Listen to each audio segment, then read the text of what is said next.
Hello students, कैसे हैं आप सभी लोग। आई होप आप सभी बहुत बढ़िया होंगे। तो चलिए फिर आज का लेक्चर शुरू करते हैं।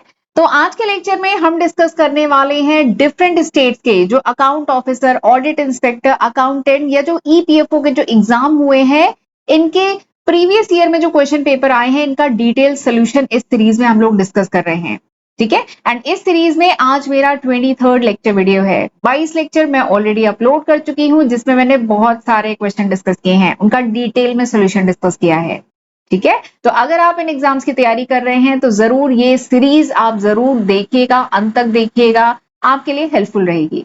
राइट, तो चलिए फिर लेक्चर हम शुरू करते हैं। तो आज का जो पहला क्वेश्चन है ये फाइनेंशियल मैनेजमेंट जो सब्जेक्ट है वहां से है। ठीक है, फाइनेंशियल मैनेजमेंट आप ग्रेजुएशन में पढ़ते हैं, वहां से ये आपका पहला क्वेश्चन है। तो पहला क्वेश्चन आपकी स्क्रीन पे है, एक बार रीड कर लीजिए। क्वेश्चन क्या है कि अर्निंग पर शेयर है 24 रुपए, कॉस्ट ऑफ इक्विटी है 13.20%, रिटर्न ऑन इन्वेस्टमेंट है 14.40%। ठीक है, ये डेटा आपको दिया गया है। प्लस कहा गया है assuming a retention ratio of 50%। जो रिटेंशन रेशियो है वो कितना है, 50%। अज्यूम करना है कि रिटेंशन रेशियो कितना है, 50% है। And market price of equity share as per Gordon model will be. तो आपको बताना है रिटेंशन रेशियो अगर 50% है तो आपको बताना है market price, basically market price of equity share आपको बताना है एज पर गॉर्डन मॉडल। ठीक है, this is the question. 4 option आपको दिए गए हैं। तो सबसे पहले तो इस क्वेश्चन को करने से पहले आप ये याद करिए कि गॉर्डन मॉडल कहां पे पढ़ा है। तो हमने फाइनेंशियल यूट्यूब पे मैंने पढ़ाया हुआ है।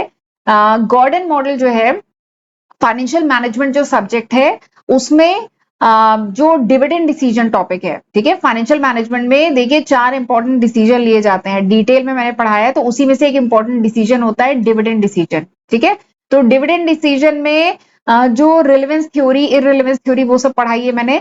Gordon model and Walter model दोनों पढ़ के जाइएगा एग्जाम में, दोनों बहुत इंपॉर्टेंट है। ये जो क्वेश्चन है ये गॉर्डन मॉडल से है, वॉल्टर क्या पता अगली बार आ जाए। ठीक है, तो इस क्वेश्चन में कहा गया है कि गॉर्डन मॉडल के अकॉर्डिंग अगर ये सारी चीजें आपको दी गई हैं क्वेश्चन में तो market price of equity share आपको पता करना है। तो इस क्वेश्चन में कुछ नहीं, पहले तो थ्योरी पार्ट आप जरूर वीडियो से पढ़ लीजिएगा। और आपको बता देती हूँ कि इस क्वेश्चन में कुछ नहीं, गॉर्डन मॉडल के अकॉर्डिंग जो फॉर्मूला दिया है वो अगर पता है तो आप आसानी से क्वेश्चन कर लेंगे। ठीक है तो जो गॉर्डन डिविडेंड कैपिटलाइजेशन मॉडल है उसके अकॉर्डिंग बताया गया है कि मार्केट प्राइस ऑफ शेयर क्या होता है। मार्केट प्राइस ऑफ शेयर का फॉर्मूला सिंपल सा ये है। ठीक है, मार्केट प्राइस क्या है, market price is equal to EPS, earning per share. ठीक है, मार्केट प्राइस क्या है, earning per share 1 minus B. B क्या है, रिटेंशन रेशियो। ठीक है, बी इज रिटेंशन रेशियो। केई, केई इज कॉस्ट ऑफ इक्विटी, ये जो केई है ये कॉस्ट ऑफ इक्विटी है, minus B, B is retention ratio multiplied by R, R is return on investment. ठीक है, तो क्या ये सारे फिगर, ये जितने भी फिगर इस क्वेश्चन में हैं, सारे फिगर क्या क्वेश्चन में दिए गए हैं? हाँ दिए हैं। ईपीएस दिया हुआ है, कॉस्ट ऑफ इक्विटी दिया है, रिटर्न ऑन इन्वेस्टमेंट दिया है, रिटेंशन रेशियो दिया है, सारे फिगर दिए, उठा के पुट करो, you will get the answer. Simple सा है। बस एक चीज का इसमें ध्यान रखना है, क्या ध्यान रखना है, इसमें जो फिगर्स है वो परसेंटेज के टर्म में है। ठीक है, यहाँ पे जो फिगर है ना, जैसे 13.20 है तो इसको आप क्या लिखेंगे, 0.132।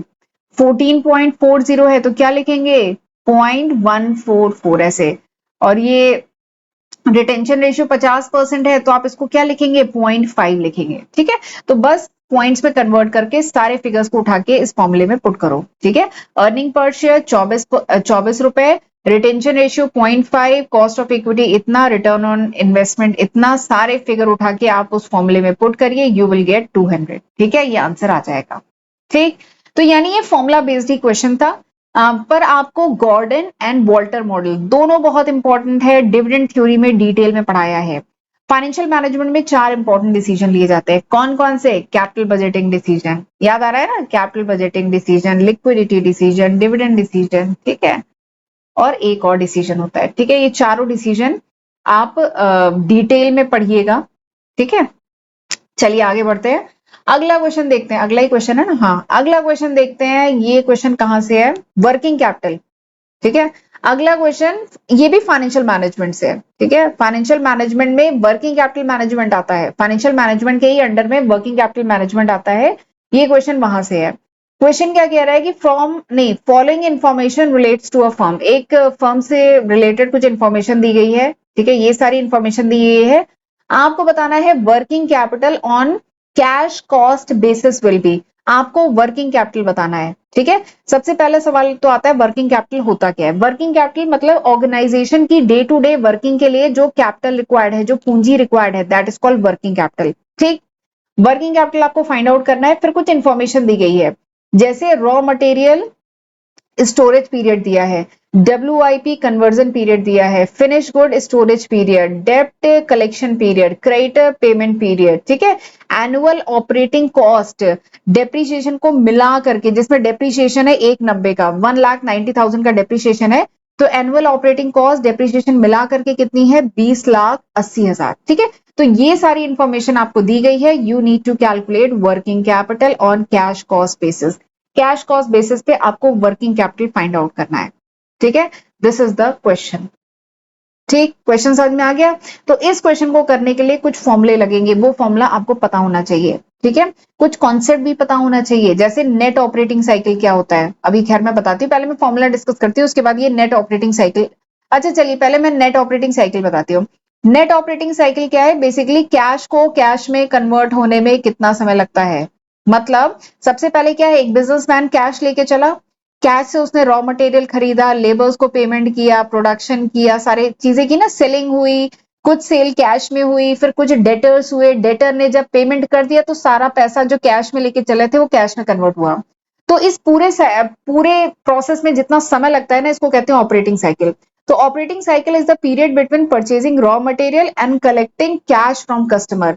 तो इसमें जो पूरा समय लगता है इसको ऑपरेटिंग साइकिल कहते हैं। ठीक, तो अब ये जो वर्किंग कैपिटल है, सवाल पूछा है ना what is working capital, question में वर्किंग कैपिटल निकालना है, तो आपको थोड़ा सा ये फॉर्मूला पता होना चाहिए। वर्किंग कैपिटल क्या होता है, working capital is equals to annual cash cost. ठीक है, वर्किंग कैपिटल क्या होता है, annual cash cost divided by 360 multiplied by net operating cycle, this is the formula. ठीक, अब एक बात है, ये जो 360 से मैंने डिवाइड किया है, जनरली क्या होता है फाइनेंशियल मैनेजमेंट सब्जेक्ट में कैलकुलेशन को इजी करने के लिए 365 की जगह 360 लिया जाता है।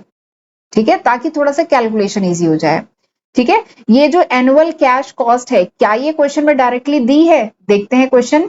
क्या ये annual cash cost directly question में दिया है, नहीं, एनुअल ऑपरेटिंग कॉस्ट क्वेश्चन में दिया है। ठीक है, तो हम निकालेंगे एनुअल कैश कॉस्ट होती क्या है, ऑपरेटिंग कॉस्ट में से डेप्रिसिएशन माइनस करिए। ये जो एनुअल कैश कॉस्ट है ये क्या है, ऑपरेटिंग कॉस्ट में से डेप्रिसिएशन माइनस करिए। तो ऑपरेटिंग कॉस्ट कितनी है, ऑपरेटिंग कॉस्ट है 2,80,000, डेप्रिसिएशन क्या है 190, माइनस कर दीजिए तो आपका आ जाएगा क्या चीज, एनुअल कैश कॉस्ट। ठीक है, ये कितना है 280 था ना, इसमें से 190 माइनस करिए। ठीक है, तो आपका एनुअल कैश कॉस्ट आ गया, उसको उठा के पुट करिए 360। ठीक, net operating cycle, net operating cycle question में दी है डायरेक्टली क्या, नेट ऑपरेटिंग साइकिल नहीं दी है, बहुत सारे पीरियड्स दिए हुए हैं। ठीक है, तो हम नेट ऑपरेटिंग साइकिल निकालेंगे।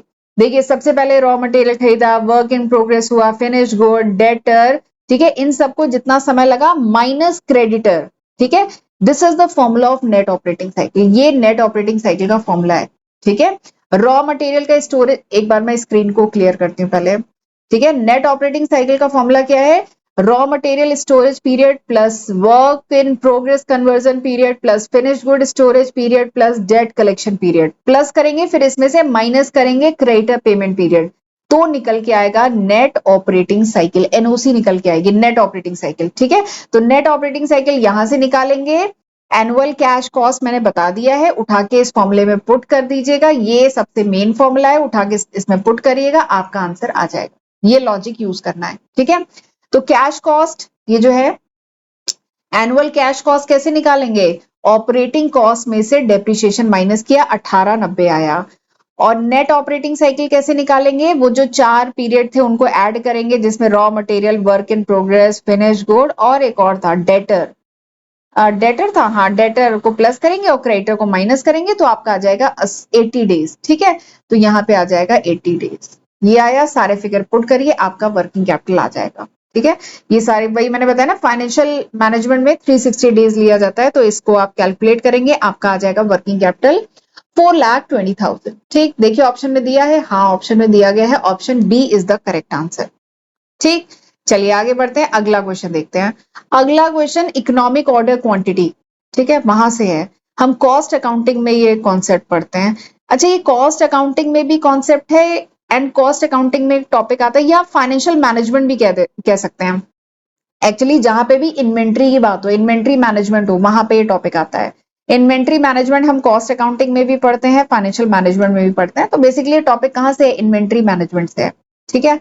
ईओक्यू का कॉन्सेप्ट सेपरेट वीडियो बनाया है, डिटेल में पढ़ाया है, तो ये क्वेश्चन वहां से है। क्वेश्चन क्या है कि manufacturing of a product require 40 KG of raw material per day, यानी एक प्रोडक्ट बनाना है जिसके लिए 40 केजी रॉ मटेरियल लगता है हर दिन, ठीक है। The cost of placing an order, एक बार ऑर्डर प्लेस करने में 40 रुपए लगता है।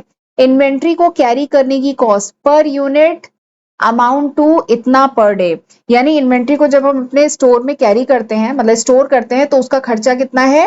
0.02 rupees per day per unit आता है, यानी एक यूनिट को एक दिन स्टोर करने का इतना खर्चा है। लीड टाइम क्वेश्चन में दिया है 32 डेज, आपको अज्यूम करना है 365 डेज है, तो आपको निकालना है ईओक्यू। ईओक्यू क्या होता है? इकोनॉमिक ऑर्डर क्वांटिटी, बहुत इंपॉर्टेंट कॉन्सेप्ट है, क्वेश्चन बहुत पूछे जाते हैं। देखिए सबसे पहले तो ईओक्यू क्या होता है वो बताती हूँ। वीडियो सर्च करना है तो लिखिएगा ईओक्यू अकाउंटिंग मास्टर क्लास, मिल जाएगा, ठीक है। ईओक्यू क्या है? ईओक्यू इज दैट क्वांटिटी, ठीक है। ईओक्यू यानी वो ऑर्डर क्वांटिटी, देखिए नाम क्या है, कहां पे लिखा है ये नाम क्या है? इकोनॉमिक ऑर्डर क्वांटिटी, यानी ऑर्गेनाइजेशन कितने क्वांटिटी का ऑर्डर प्लेस करे एक बार में, ताकि उसको क्या पड़े? इकोनॉमिकल पड़े। जैसे एग्जांपल के लिए कंपनी को 100 यूनिट की रिक्वायरमेंट है पूरे साल भर में, तो एक ऑप्शन है कि 100 यूनिट एक बार में ऑर्डर प्लेस कर दे, दूसरा ऑप्शन है 50-50 करके 2 बार मंगा दे, तीसरा ऑप्शन है 25-25 करके 4 बार मंगा दे, अगला क्या है 20-20 करके 5 बार मंगा ले। बट कंपनी वो इन चारों ऑप्शन में से यूज करती है जो क्या पड़े? इकोनॉमिकल। तो इसी को कहते हैं ईओक्यू, इकोनॉमिक ऑर्डर क्वांटिटी, यानी कितने क्वांटिटी का ऑर्डर प्लेस करें ताकि वो इकोनॉमिकल पड़े, ठीक है। तो ये बेसिक कॉन्सेप्ट है, इसका फॉर्मूला आपको पता होना चाहिए। एक सेकेंड, पेन नहीं चल रही। हाँ, इसका फॉर्मूला आपको पता होना चाहिए। फॉर्मूला क्या है? E O Q is equals to, यहां पे मैंने ये लिखा है लेकिन जनरली मैं इसको ऐसे लिखती हूँ, E O Q is equals to under root 2 AO/C, ठीक है। इससे एक्चुअली समझ में आता है, टू समझ में आ रहा है, ए मतलब एनुअल रिक्वायरमेंट, साल में कितना रिक्वायर्ड है रॉ मटेरियल, ठीक है। ओ क्या है? O is the ordering cost, the cost of placing an order, question में क्या है? 40 रुपए है cost of placing an order, एक बार ऑर्डर प्लेस करने में 40 रुपए। सी क्या है? कैरिंग कॉस्ट, ठीक है, एक यूनिट को एक साल तक कैरी करते हैं तो कितना खर्चा आता है, ठीक है, दैट इज कैरिंग कॉस्ट। तो ये फॉर्मूला ज्यादा, मतलब फॉर्मूला दोनों सेम है, DSH ये वर्ड यूज किया गया है, मैं AO 2 AO/C यूज कर रही हूँ। ए मतलब एनुअल रिक्वायरमेंट, ओ मतलब ऑर्डरिंग कॉस्ट, सी मतलब कैरिंग कॉस्ट, ठीक है। सारे फिगर दिए हैं क्या? हाँ दिए हुए हैं, बस थोड़ा सा इसमें कैलकुलेशन और वो करना पड़ेगा, बाकी सारे फिगर। एक सेकेंड, ये मीटर नहीं रहा है, नेट कोई नहीं, चलिए मीटर नहीं रहा है, थोड़ा सा अब मैं कम लिखूंगी, ठीक है। सारे फिगर्स दिए हुए हैं, बस आपको कैलकुलेट करना है। देखिए एनुअल रिक्वायरमेंट, तो एनुअल रिक्वायरमेंट नहीं, क्वेश्चन में आपको पर डे की रिक्वायरमेंट दी है, 40 किलो पर डे दिया है, तो एनुअल करना है तो 365 से मल्टीप्लाई करें, तो 40 एक दिन की, 365 साल की, मल्टीप्लाई करिए ये, तो ये आ गया ए आपका, ठीक है। फिर कैरिंग कॉस्ट क्या है? कैरिंग कॉस्ट पर यूनिट निकालना है ना एक साल तक, तो इसको क्या है? 0.02 था ना, ये पर यूनिट पर डे था, तो पर डे तो नहीं, हमें पूरे साल का निकालना है, तो 0.02 को 365 से मल्टीप्लाई किया, तो कैरिंग कॉस्ट कितनी आई? 7 रुपए 30 पैसा। एक यूनिट को एक साल तक कैरी करने में 7 रुपए 30 पैसे का खर्चा आता है, ठीक है। अब ओ मतलब ordering cost, cost of placing an order, वो है 40 रुपए, ठीक है। तो ये सारे फिगर उठा के पुट करिए, 16,600 7 रुपए 30 पैसे, 16 क्या है? 14,600, हाँ 14,600 40 रुपए 7 रुपए 30 पैसे √2, ठीक है। 2 AO/C, ऑर्डरिंग कॉस्ट 40 रुपए, एनुअल रिक्वायरमेंट 14,600, ट्यू और ये कैरिंग कॉस्ट 7 रुपए 30 पैसे, पूरे फिगर पुट करिए, आ जाएगा 400 यूनिट, ठीक है। और एक बात और है, इस क्वेश्चन में लीड टाइम भी दिया हुआ था ना 32 डेज, वो कंफ्यूज करने के लिए दिया था, या उसकी मदद से रीऑर्डर लेवल आप कैलकुलेट कर सकते हैं, ईओक्यू निकालने में उसका कोई रोल नहीं है, ठीक। चलिए अगला क्वेश्चन करते हैं। अगला क्वेश्चन क्या है? कि annual cash requirement of a firm is 10 lakh. एक फर्म है, उसकी साल की जो कैश की रिक्वायरमेंट है वो है 10 लाख रुपए।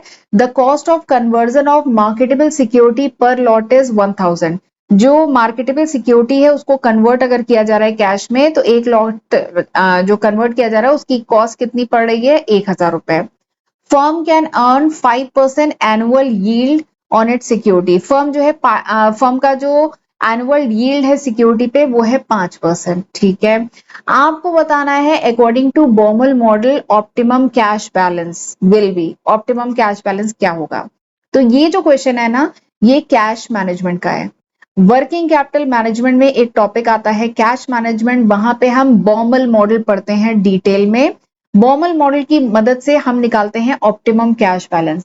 ऑप्टिमम कैश बैलेंस का क्या मतलब है, देखिए ऑर्गेनाइजेशन को अपने यहाँ पे कैश बैलेंस बहुत कम भी नहीं रखना चाहिए, बहुत ज्यादा भी नहीं रखना चाहिए।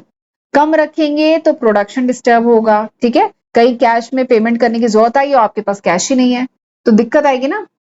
तो कम भी नहीं रखना चाहिए, लेकिन ज्यादा रखेंगे तो क्या है, पूरा का पूरा आपने कैश में ही पैसा रख रखा है, इसको कहीं पे इन्वेस्टेड रखते तो फिर क्या होता, कुछ रिटर्न आता। तो इसलिए बहुत ज्यादा भी नहीं रखना चाहिए, बहुत कम भी नहीं रखना चाहिए। There should an optimum level, एक सही लेवल होना चाहिए।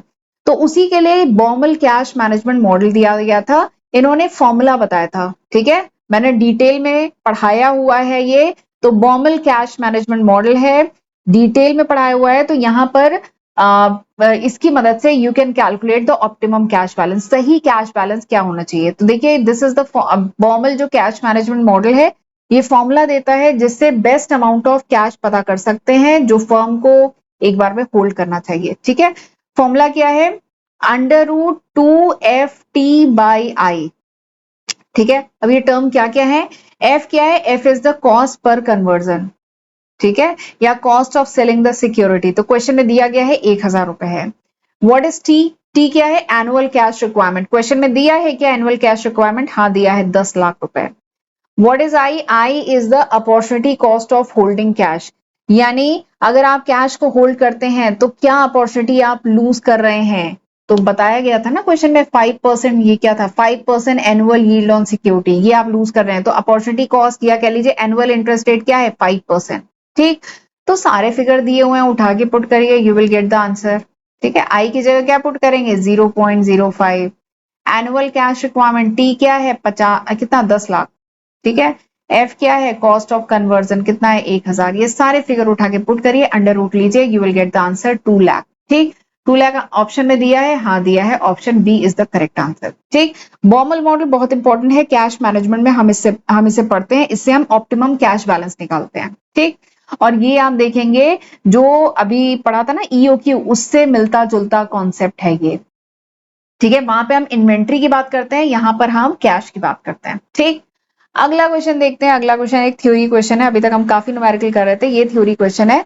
क्वेश्चन क्या है कि greenfield investment refer to, greenfield investment क्या होता है। ठीक है, तो मैं आपको ग्रीनफील्ड इन्वेस्टमेंट के बारे में बता देती हूँ, फिर आप खुद ही देख लेंगे कि चारों में क्या आंसर है। मैं आपको ग्रीन फील्ड भी बताऊंगी, ब्राउन फील्ड भी बताऊंगी, ठीक है, सब इन्वेस्टमेंट बताती हूँ। देखिए ग्रीन फील्ड इन्वेस्टमेंट बेसिकली एक तरीके का एफडीआई है, फॉरेन डायरेक्ट इन्वेस्टमेंट है, जिसमें क्या होता है, a company is establish a new business operation from ground up in another company. ठीक है, जैसे यहाँ की इंडिया की एक कंपनी है, उसने किसी बाहर फॉरेन कंट्री में कोई कंपनी स्टैब्लिश की फ्रॉम स्क्रैच, एकदम शुरुआत से, कोई स्टैब्लिश कंपनी नहीं खरीदी एकदम, या किसी के साथ ज्वाइंट वेंचर नहीं किया, एकदम स्क्रैच से, जीरो से शुरुआत की। ग्रीन फील्ड, इसीलिए इसका नाम है ग्रीन फील्ड। घास से शुरुआत की मतलब पहले जमीन खरीदी, ठीक है, पहले परचेज किया लैंड, फिर फैक्ट्री बनाई, प्रोडक्शन फैसिलिटी बनाई, मशीनरी खरीदी, लोग हायर किए, तो एकदम स्टार्टिंग से स्क्रैच से शुरू किया है। इसीलिए इसको कहा जाता है ग्रीन फील्ड इन्वेस्टमेंट, क्योंकि इन्वेस्टमेंट स्टार्ट होता है on a completely new side. ठीक है, यहाँ पे किसी एग्जिस्टिंग कंपनी से मर्जर नहीं कर रहे हैं, ठीक है, यहाँ कोई एग्जिस्टिंग कंपनी खरीदी नहीं जा रही है, तो this is called green field investment. अब आप समझ गए होंगे। पहला क्या है, merging with the existing company in foreign, अगर किसी के साथ मर्ज करते हैं तो उसे मर्जर एंड एक्विजिशन कहते हैं। Buying share in foreign company, दूसरी कंपनी के शेयर खरीदते हैं तो इसे पोर्टफोलियो इन्वेस्टमेंट कहते हैं। Licensing technology to foreign company, किस तो इसे लाइसेंसिंग अग्रीमेंट कहते हैं, किसी कंपनी का लाइसेंस वगैरह लिया है। ऑप्शन सी क्या है, building new facility from scratch in a foreign country, यानी एक फॉरेन कंट्री में एकदम स्क्रैच से, जीरो से शुरुआत की, जमीन खरीद के खुद की फैक्ट्री बनाई, तो उसको कहते हैं ग्रीन फील्ड इन्वेस्टमेंट। ठीक है, इसके साथ ही एक होता है ब्राउन फील्ड इन्वेस्टमेंट भी होता है। ब्राउन फील्ड इन्वेस्टमेंट क्या है कि हमने किसी फॉरेन कंट्री में एक ऑलरेडी एग्जिस्टिंग कंपनी थी उसको खरीद लिया, ठीक है, फैसिलिटी थी, फैक्ट्री थी, उसको खरीद लिया, बिल्डिंग बनी हुई थी उसको खरीद लिया, that is brown field investment. यानी एग्जिस्टिंग बिजनेस या फैसिलिटी एक्वायर की, इसके लिए कम इन्वेस्टमेंट चाहिए होता है और एंट्री आसानी से हो जाती है, एग्जिस्टिंग इंफ्रास्ट्रक्चर का यूटिलाइजेशन हो गया। जबकि ग्रीन फील्ड में लंबा रास्ता है, longer setup time, initial investment लगता है, ठीक है, स्क्रैच से शुरुआत हो रही होती है। तो आप समझ गए होंगे यहाँ पे आंसर क्या है, option C is the correct answer. ठीक है, तो बहुत सारे क्वेश्चन हमने डिस्कस कर लिए, तो चलिए आज का लेक्चर वाइंड अप करते हैं, अगले लेक्चर में हम और बाकी क्वेश्चन डिस्कस करेंगे। ठीक है, तो आई होप आज जो मैंने पढ़ाया है आपको अच्छे समझ में आया होगा। तो चलिए फिर मिलते हैं अगले लेक्चर वीडियो में, तब तक अपना ध्यान रखिएगा, गॉड ब्लेस यू।